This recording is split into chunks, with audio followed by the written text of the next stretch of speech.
we know that the commonest cause of this balloon undilated lesions is calcium, and it comes in all sizes and shapes and causes difficulties to the intervention each and every step.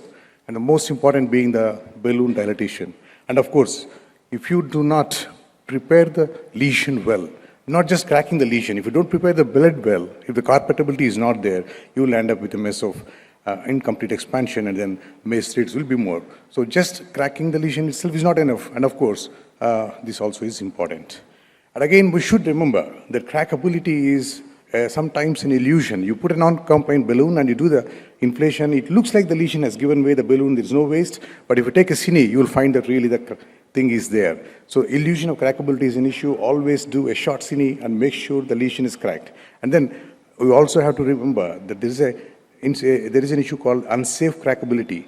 If you land up in a focal lesion, an NC balloon, and keep on going up till you crack the waist, and if the dog bone areas cause a dissection in the geographic non-involved areas at the dog bones, and the main lesion is not cracked, that is the biggest trap and the disaster recipe for the interventionalist. So you should be using these two terms in your algorithm when you're thinking of crackability of the lesion and dilatability with the balloon. And we all know that the calcium comes both in superficial, deep, or both, and you should have all the available gadgets. You should have both the rotablator as well as the open NC and other NC balloons. You should also have some scoring and sculpting balloons in your lab. And of course, we don't have to tell ourselves that we should have some covered stents as well as some guide extension catheters to use in these cases of non-dilatable lesions. If you have a laser, it's well and good. Orbital in our country is not there. If you have imaging, it's very well and good, a balloon non-dilatable lesions. If you do the imaging, if you know that the calcium is all around, deep and long, you know that you can use appropriate gadgets and technology rather than go on a trial and error basis of each one along the line. Normally, what do you do during a session for the fellows? Let me start with the calcium. The wire passage itself gives the clue. The proximal calcium impedes the equipment as well. You keep that in mind. The cracking by the NC balloon, the first thing we try, you can do that. And if you need cine to confirm that it's not an illusion of crackability, a mini dilatation is not enough. You have to really crack the lesion and then prepare the bed as well. Beware of the watermelon seeding. Again, don't take too long a balloon, NC balloon, because geographically normal areas could actually give way and cause a bad trauma. At the same time, pseudo lesion cracking. And of course, most of the times, these lesions give way with the NC balloon and then multiple serial upsizing, prepare the bed well, stents, post-dilatation, and then it's all the usual thing. But sometimes this usual strategy with the non-compliant balloons might not be enough, like in this post-CABG, which is again one of the common scenarios, like the CKD patients where these lesions crop up, balloon non-dilatable lesions. Here, the NC balloon doesn't give way, but then the open NC balloon, which you can go up to 35. The indeflator, of course, you can go up to 50 plus as well, and this gives way. But then the proximal lesion, you know about the open NC balloon, which I recommend everyone should have it in the lab because of the twin layer effect. The traumatic balloon rupture also is usually a traumatic to the vessel. The reason is the less dog boning, less dissections. And here, even the open NC doesn't open, so you have to go ahead and then do a rota here. And of course, a rota, then followed by the open NC again, at nominal pressure, stenting, final result, post-dilatation, all the works. Of course, an IVL in this scenario could have prevented all this mess because it was easily crossable with the balloons but didn't give way, even with the open NC. An IVL could have saved the job. At that point of time, I didn't have the IVL in our lab. Napkin ring calciums, post-CABG, again, a big mess because sometimes you feel like it works, but then you see here, it looks like very simple. This is a classical trap. You go there and do whatever, all the tricks, nothing works there. Only a rota will work.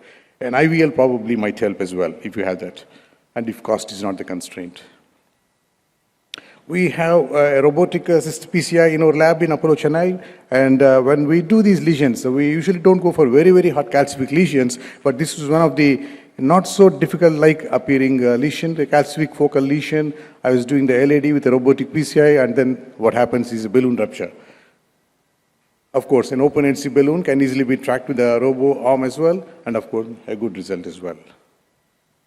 Sometimes the same challenge, balloon non-dilatable lesions, we encounter during the volcanic eruption of an acute STEMI, and that's a real challenge. Like in this lady, had to go in for ephemeral access because the upper limb tortuosities were too gross, And you can see here, occluded, you cross it with all the CTO techniques, you find the epsilon RCA, CTO, and then NC balloons, whatever little balloons we're using, all were cracking. 4 balloons had cracked, and nothing happens. But of course, sometimes when you use smaller sized caliber balloons and rupture these balloons, 4 balloons here, this almost creates a small granuloplastic-like scenario. Here, of course, was a long segment occlusion, and then granuloplasty doesn't cause much barotraumatic harm. And then again, you do the Godzilla-based burr, 1.25, high speed, low speed, high speed, low speed, alternatively, and then fair result there. IVL, of course, has revolutionized this usual the balloon undilatable lesions. The classical example, post-ABG lesions, like this, in a bend the calcium, you do the OCT, you can see all around dense calcium, calcific nodule as well, and we know IVL works in very beautiful ways in these scenarios with barotrauma almost unknown. The cost is the only constraint. This should be on the shelf, and this has really eased the way, and our fear of approaching these calcific lesions has almost disappeared now. Sometimes these balloon undilatable lesions need not be calcific, but they can be in the setting of an ISR. Anyone has showed stent failure cases, underexpanded or undersized stents are a big mess. But then there are cases where the stent is well-sized and well-expanded, but then the tissue is fibroelastic and keeps recoiling and doesn't give way in real sense. So like in this gentleman, already some diffuse occlusive ISR, CTO, first ISR was done, then ISR, CTO, multiple stents hanging into the ostium, the usual CTO techniques, we cross it. Whatever ballooning we do, it doesn't give way. Elastic recoil, we say Wolverine cutting balloon, still it doesn't give way much. We tried multiple cuts, then again go for angiosculpt in the same patient, NC balloon, 20 atmospheres, and it was a fair result there. So we should have scoring and sculpting balloons as well if it is a non-calcific lesion and more of a fibroelastic resistant non-dilatable lesions. And the final case, if you really have some of these lesions, like where you find this gentleman unfortunately had a stent insert normal, stent, multiple stents in RCA, CTOs normal, but recurrent admissions with stented here, second time stented again, then sandwich stenting, then a drug-coated balloon the third time, and then comes again and again with angina, proven by MIBI scan in the localizing to this territory. That was the issue. Stent was well expanded. The last procedure mentioned in the other hospital was an imaging-guided one.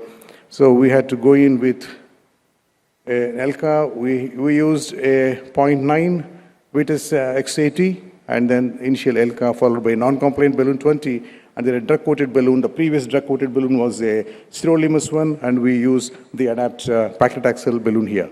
So a different type of a drug-coated balloon for the next time, and then the post-laser PCI.